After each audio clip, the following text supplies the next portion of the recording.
ఈ వాక్యాన్ని వీక్షిస్తున్న సహోదరి సహోదరులందరికీ క్రీస్తు పేరట వందనములు. ఈరోజు వాక్యం ద్వారా దేవుడు మనతో చెప్తున్న మాట, మేలు కంటే కీడు చేయుటయు నీతి పలుకుట కంటే అబద్ధము చెప్పుటయు నీకు ఇష్టం. కీర్తన గ్రంథము 52వ అధ్యాయము 3వ వచనము. ఎవరికి ఇష్టం ఇలా చేయడం అంటే? మోసం చేయవాని గురించి వాక్యం సెలవిస్తుంది. తెలియక చేస్తే అది తప్పు అవుతుంది. అదే తెలిసి చేస్తే అది మోసం అవుతుంది. ఆ మోసం పాపంలో భాగమే. తెలిసి ఇతరులకు కీడు చేయాలనుకుంటున్నావా? కావాలని నిజం తెలిసి కూడా ఏదో కప్పుపుచ్చాలని, ఏదో సాధించాలి అని అబద్ధాలు చెప్తున్నావా?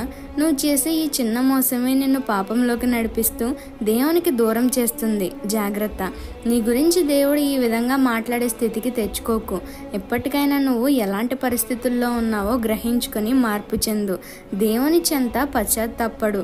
నువ్వు జరిగించిన ప్రతి చెడు కార్యాన్ని దేవుని ఎదుట ఒప్పుకో.